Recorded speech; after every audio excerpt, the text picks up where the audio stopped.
afternoon, everyone. I'm here with Peter Mendham, ex-Norwich City, a legend in your time. So thank you very much. That's fine, no worries. So I wanted to talk to you because obviously, you know, you're close to me, and I just wanted to get to know how you got into Norwich City and how it all worked for you. Wow.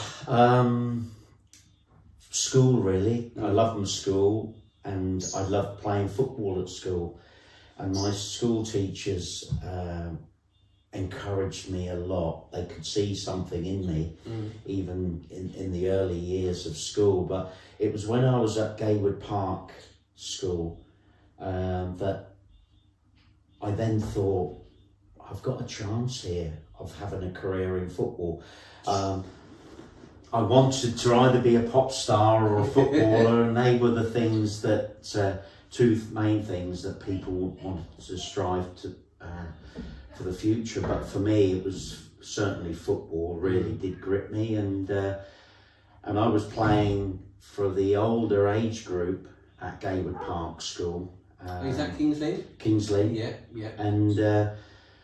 And it was when I was playing for Gaywood Park against the King Edward School in Kings Lynn, that two Norwich City scouts, Basil Hayward and Fred Davies, were watching two other guys that were playing in the same game, Robert Linford and David Goose, and they both signed for Norwich City. But after the match, the chief scout, Basil Hayward, came up to me and said, we'd like you to come for some trials at Norwich City Football Club.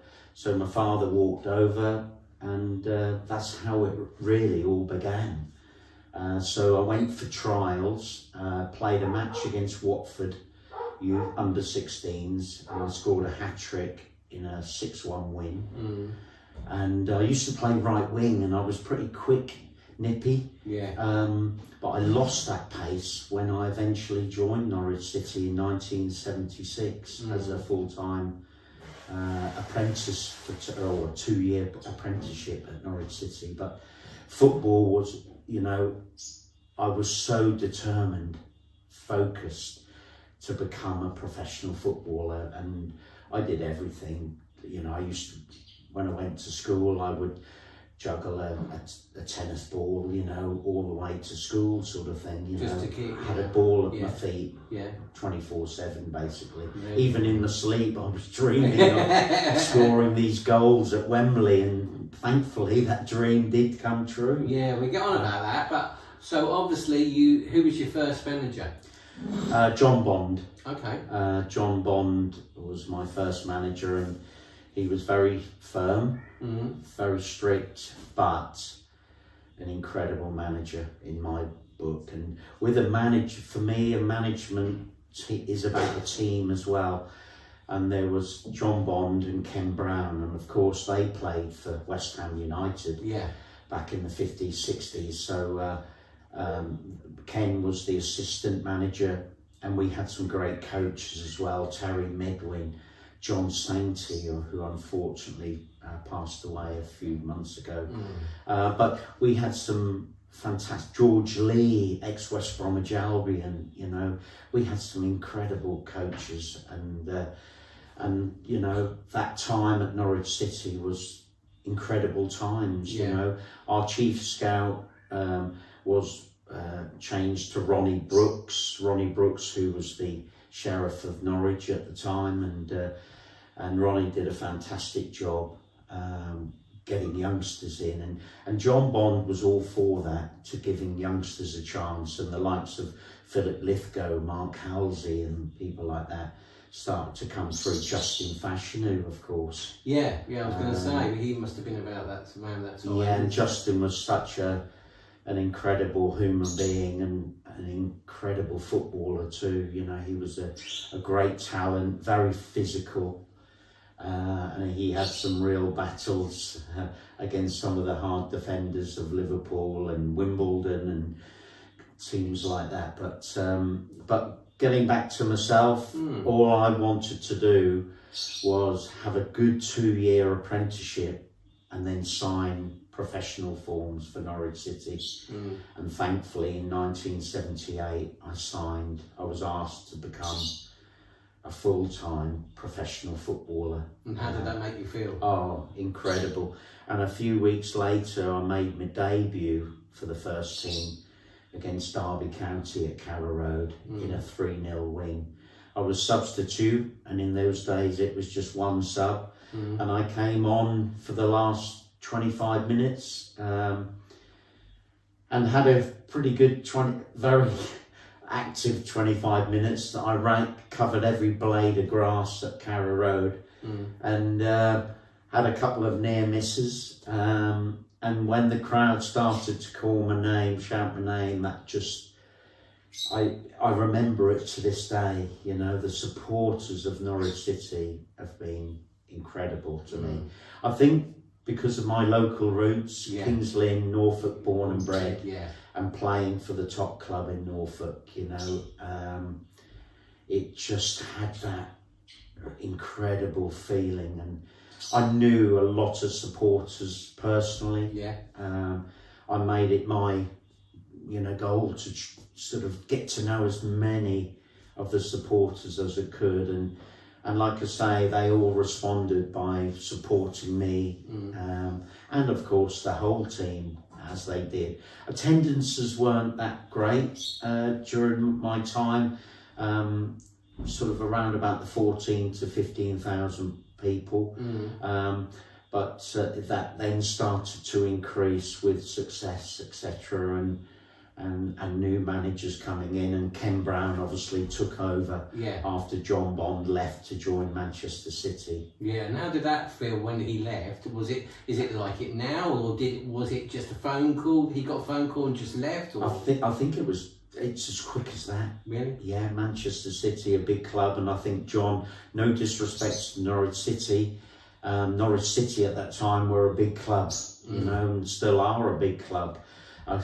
For me, a sleeping giant. You know, people may sort of at the moment laugh at that or joke about it, but I believe with the fan base we've got, and if the stadium was to increase in capacity, we could equal Brighton, clubs like that really. And they're the clubs. We used to play against Wolves, we used to play against Brighton and clubs like that, and in fact Brighton were in the lower division, you know.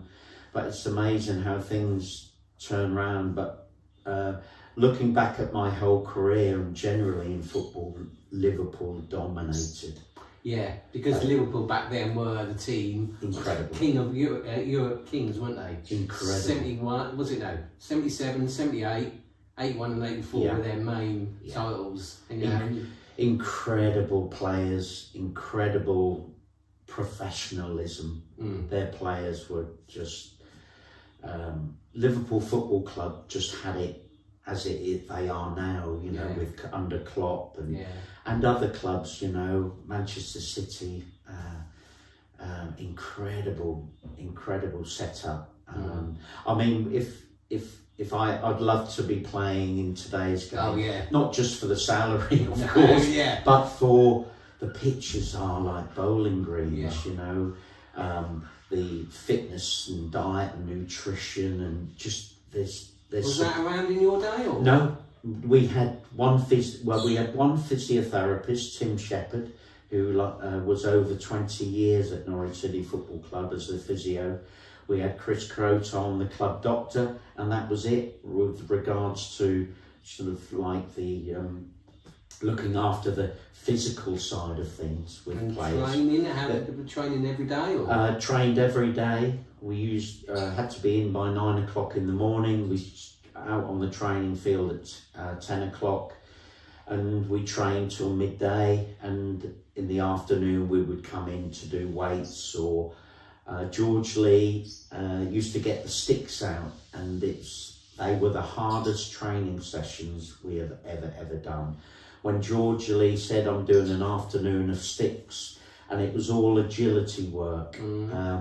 I was very fortunate to be at Norwich City doing the football in the community scheme when Jerry Goss, Gunny and the rest of the lads had their little jaunt into playing in Europe, and I had the pleasure of watching Inter Milan train at Carrow Road.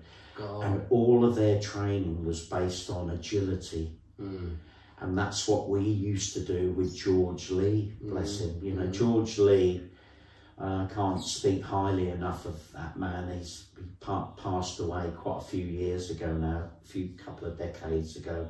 But George holds the record for the most consecutive appearances for West Bromwich Albion. I think it was 290 appearances. Wow. Without missing a game. You know, that's an incredible record at West Bromwich Albion. And George was one of the trainers at Norwich City, and those sessions doing the sticks were really hard. You know, we were having to jump high and get low as well. Lots of agility work, and it did help.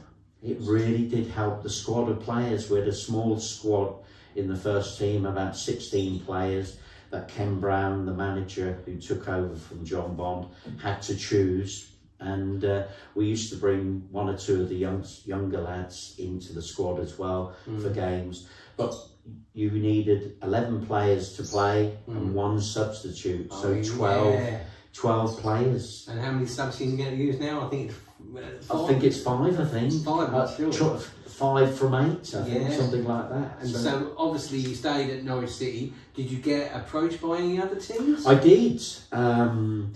Leeds United wanted to buy me. I'm going to say it, when I was at school, they were my boyhood team, Leeds United.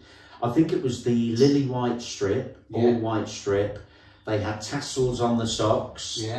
I liked their logo. They used to wear Stylo Matchmakers boots, and I loved Alan Clark, Billy Bremner, Johnny Giles, Jack Charlton, Paul Reaney, Paul Madeley. You know, they were my heroes, and in my bedroom it was Leeds United on all the walls of my bedroom. So it didn't happen? so it didn't happen. And it didn't happen because Leeds, I felt, were on the decline. That fantastic team that Don Revie put together started to sort of dissolve.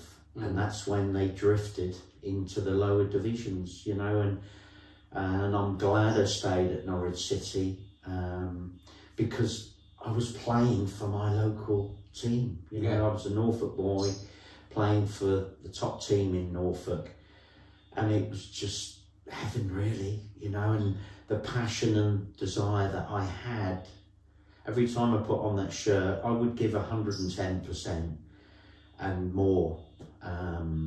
And some games it paid off, some games it didn't, you know. But the manager picked me because he knew that I would give my all in every match, and even more so against Terry Butcher's Ipswich Town, you know, and to go to and to play at Portman Road in front of 29,000 and score 2 goals and win 3-2 was just an incredible experience. You know, Martin O'Neill got the winner in the last few minutes, bent a free kick into the far corner, but I'd scored a header first half, scored a long range effort second half, and Ipswich replied strongly by equalising both times, and then, like I say, Martin got the winner in the last few minutes. But what an experience that was for me, you know, at Portman Road in a local derby. Is it like a derby like it is now, or was it more fiercely? More fiercely.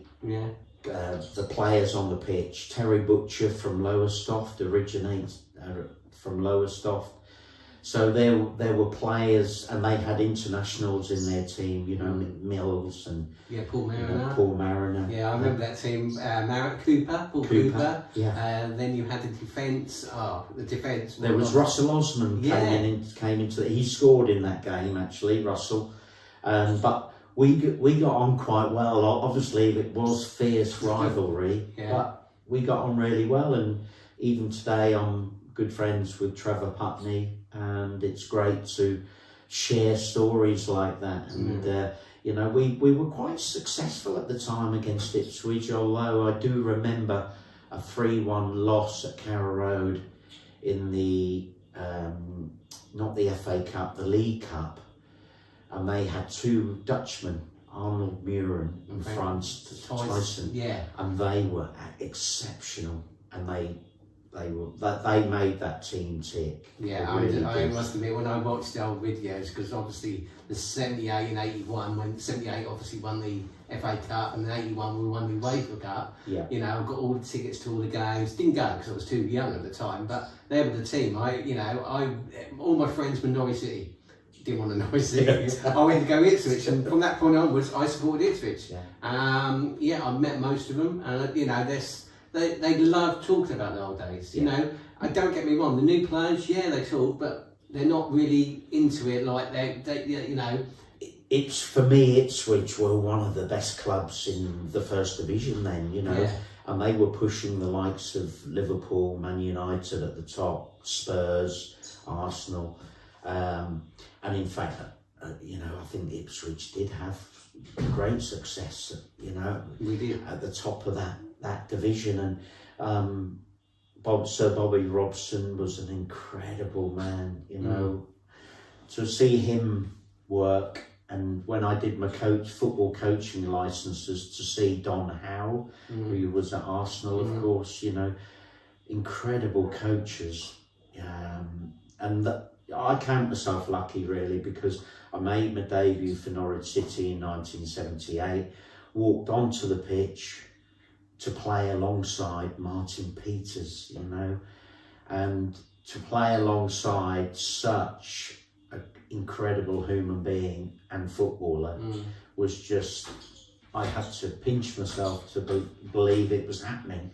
And then there was, I remember a game, and I do remember, it was the Milk Cup back then, which you won, but did you knock us out at one point along there? We did, I'm afraid. It was the semi-final. It was the two-legged semi-final. And Stevie Bruce got the winner at Carrow Road, but the first leg was at Portman Road, and we lost 1-0. Mitch Davray scored the only goal.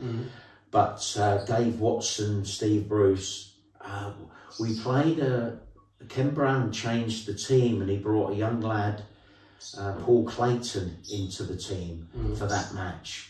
And it sort of backfired for Ken, and we should have lost by perhaps more than the 1 goal. But because we only lost 1-0, we were really up for the second leg, because we knew at Carrow Road, with the supporters behind us, we could overturn that 1-0 deficit.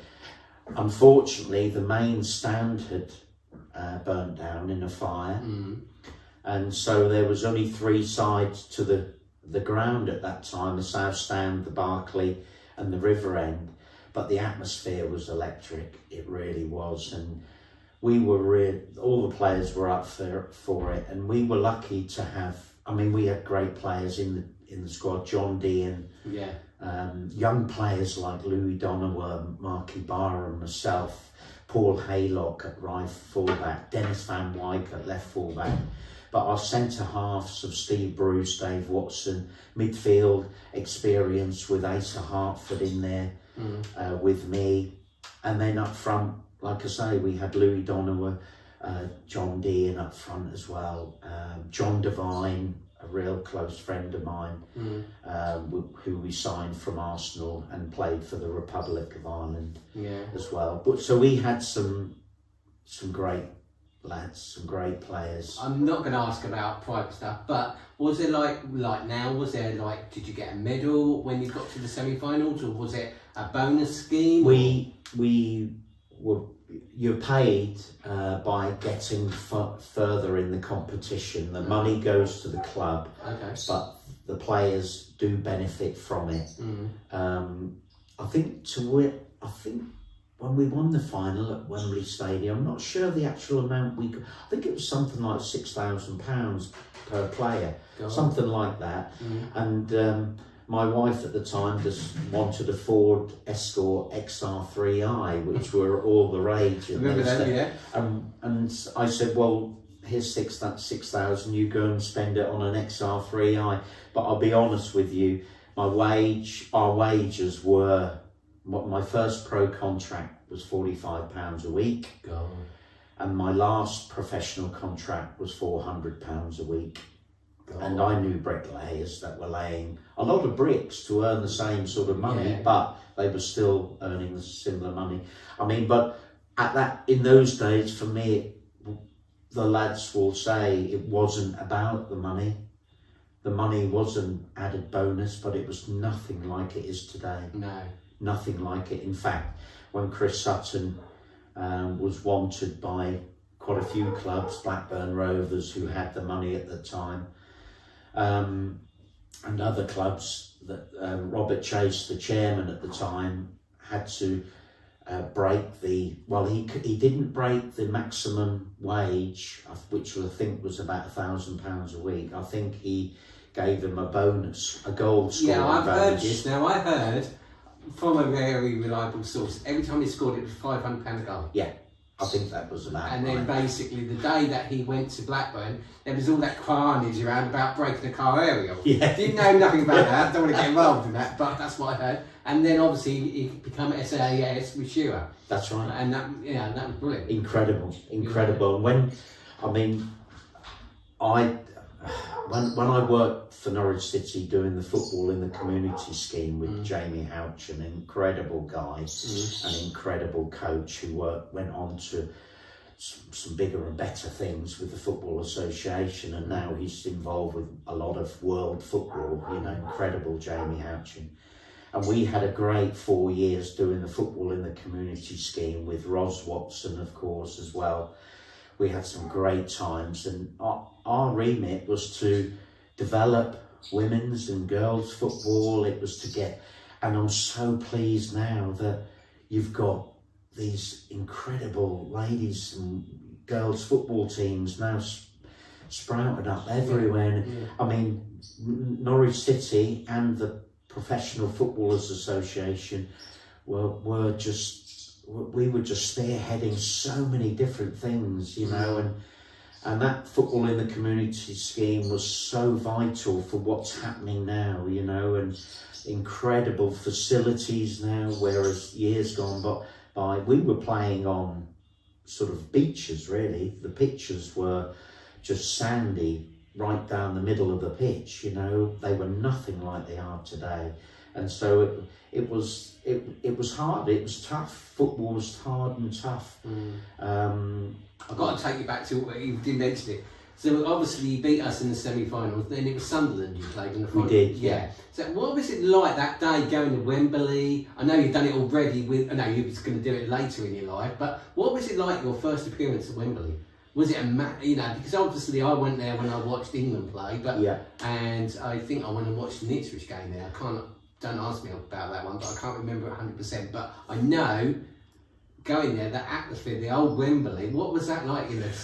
Well, I must just say, the evening we beat Ipswich 2-0 to win 2-1 on aggregate over the two legs. Me and my wife at the time, Gabby, we went out in the city with all the other players and the players' wives, and it was just a night that I'll never ever forget. The streets were buzzing, and Norwich City had been to two finals before.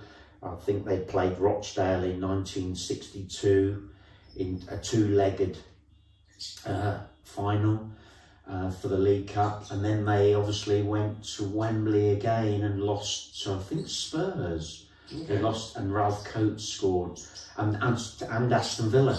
Yeah. So those two games were at Wembley. Norwich lost to Aston Villa and to Spurs, and Ray Graydon scored for Aston Villa. Mel Machin, who was a player at Norwich at the time and coach, handballed it on the line, and they scored the penalty and won 1-0. And then we got to the final by beating Ipswich, and somebody said, "Oh, you've just made it to the final, have a great day out." But Ken Brown said, "Yeah, it will be a good day out, but we want to bring that trophy back to Norfolk.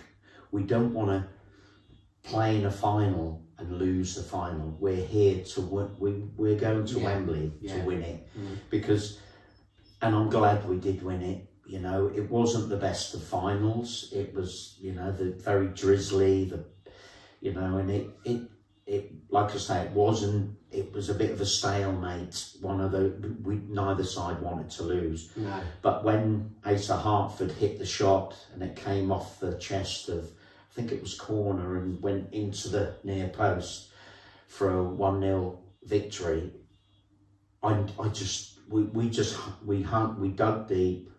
We played like we always played, with spirit and as a team, because to be honest, you just need to be a good team. And we had a good team. And Mick Shannon and Asa Hartford, the two experienced players. Asa had played for Scotland in World Cup finals. Mick had played for England in World Cup final. So we had two very experienced players, and we had an England goalkeeper in Chris Woods. So I forget about him. So we had an incredible squad of players, and young players coming up like Will Fox, Dale Gordon, players like that. And it was just Darren Eadie later on. But the club has got now great history, and they need to develop that, and they're trying to develop it. And we've had some good seasons, we've had some bad seasons but of late, but with the support we've got, and believe you me, that support is big and strong.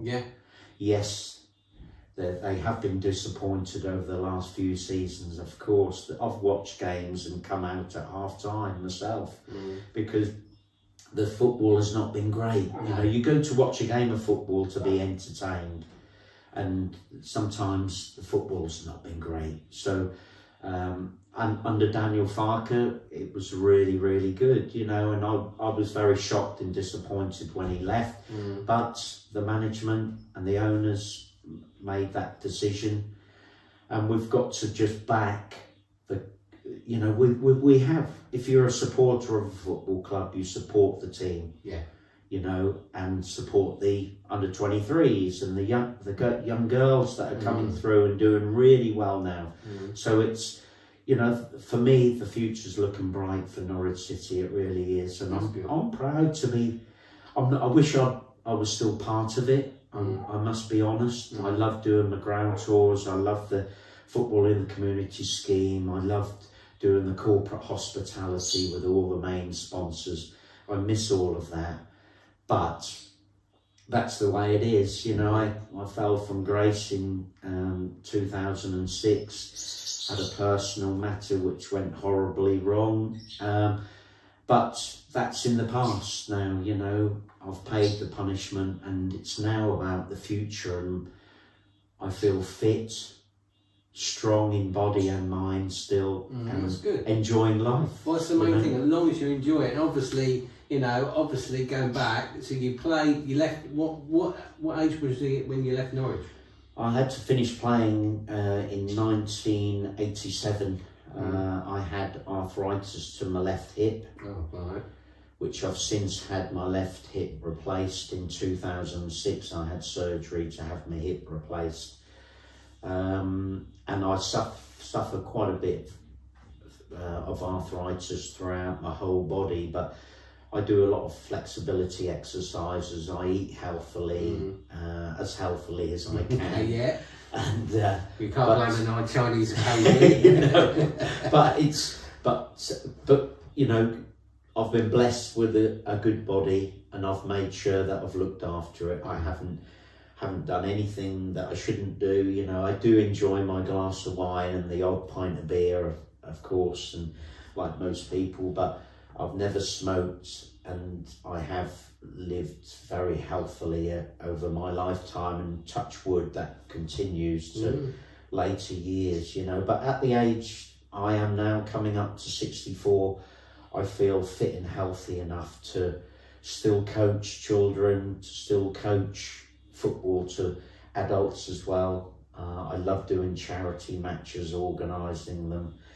Not playing so much these days because it's the 2 or 3 weeks getting over the match. I know that feeling. I'm not into football, but when I do cycling, and I come out of cycling, and then you stop and you think, oh my God, I'm knackered, and you only done 5 miles, and you think, oh my God. But my passion for football is still there, and my passion for Norwich City you know, and I've felt let down by Norwich on occasions, you know, but new owners come in, new people. You know, I had worked with Delia and Michael doing the corporate hospitality with Brian Gunn and the hospitality team at Carrow Road. But like I say, I had a problem with my personal life that, you know, happened, but I paid the punishment. It's been dealt with. And life goes on, move on, you know. And like I say, I support the club. I go and watch matches, and the club are very good to me. They will invite me up to reunions and stuff like that. So how many games did you play for Norwich in total? Oh wow, over 250. I can't remember the exact number, but I did score. I think. I sort of, it differs between 31 and 29 goals, so 31 goals or 29, but depending if you count certain competitions, you know. But from a midfield position, when you look at the appearances I played, that roughly worked out six games per goal, which for a midfielder is not too bad. No, you know? That's good. But I wish I'd have scored a few more goals. I'll be honest, my heroes were Frank Lampard and Steve Gerrard, because they not only drove the midfield forward and the team forward, they scored a lot of goals, particularly Frank Lampard. Yeah, oh yeah, 100%. And when Ross, my son, got onto Dragon's Den and rang me up, he said, "Dad, I'm at Peter Jones and there's a fundraising event, and guess who I'm sitting next to?" And I had no idea who he was going to say, and he said, "I'm sitting next to Frank and his wife." God. And I said, "Wow, Frank Lampard and his wife on your dining table?" He said, "Yeah." And I said, "Wow, that is incredible, mate." You know, so, you know, he is one of my heroes, Frank Lampard, Steve Gerrard. But playing wise, two of my biggest competitors were Brian Robson and Graham Souness.